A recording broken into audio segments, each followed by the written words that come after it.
Somebody on YouTube, I think I liked it this morning, who is tweeting out a video of Lindsey Graham, and I believe this is from January of 1999. So this was, January was 3 months ago. January of 99 was the January of the year before the next presidential election. So roughly the exact same time as now, within 3 months, 2.5 months of now.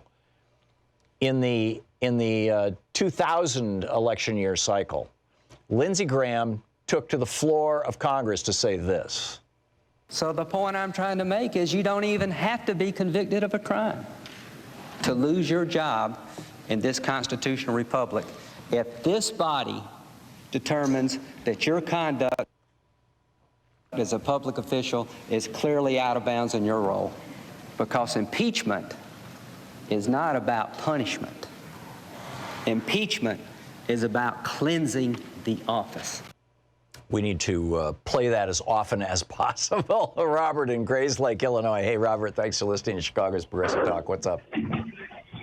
Tom, I want to kind of make a comment about the Mueller report and the Democrats and progressives' obsession with impeachment, because Lindsey Graham makes a very good point. It is about cleansing the office. And with that said, we should learn what Republicans have mastered. They have a message that any Republican can echo very simply. It's about guns, freedom of religion, business freedom, free enterprise. Right. If Democrats seized on that sort of messaging and and presented an offer to the American people, and then just used sort of this seedy Russian relationship, sort of a friendship with benefits, we'll win the election. And I'm saying that because I'm up in Lake County, Illinois, that has historically been very conservative. And my brother, when I talked to him, I was really surprised a few weeks ago. He said, I understand what the Republicans are doing, what they offer. He says, I don't understand what Democrats are about. And he was saying that kind of like reaching out. I would look for a better answer if I could only hear it. And this obsession with thinking you're going to put Trump behind bars, it's like, forget it. Yeah. That's not what impeachment is about. That's not how we need to win the election. We need to have a message. It's Medicare for all, debt-free education, the whole and bring back good jobs. Yeah. Correct. Yeah, and bring and do that by bringing back unions.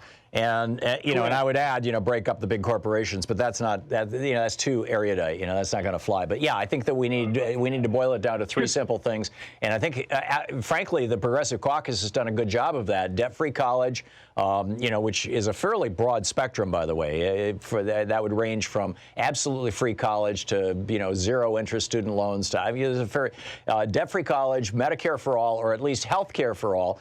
And bring back good jobs. It's living wages, because anybody can grasp it. I talk to any Republican. I'm in a band, and I got a drummer who's very conservative, and I talk about crony capitalism and how the working people who produce everything are getting screwed. He immediately understands it. Oh yeah, 90% of all the jobs that have been created since 2009, 90% of all the jobs that have been created since 2009 are temporary jobs.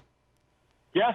That's mind-boggling. We've got this incredibly low unemployment rate, but wages are not going up. Typically, if you look at the history of this country, or frankly any country, what you see is that when you get below 4 or even 5% unemployment rate, when you get that low, where it's relatively easy for people to find jobs or hang on to jobs that they have, then what starts happening is what's called wage inflation. People start demanding higher wages, or they start moving jobs to get higher wages, and that's not happening right now. It's literally the first time in the history of the United States that we've been in an economic expansion where unemployment's been below 5%, where wage inflation is not happening, and the reason why it's not happening is there's multiple pieces to it, but the main part of why it's not happening is that the majority of these new jobs that are actually not really jobs. They're part-time gig jobs, and those people are reporting themselves as employed,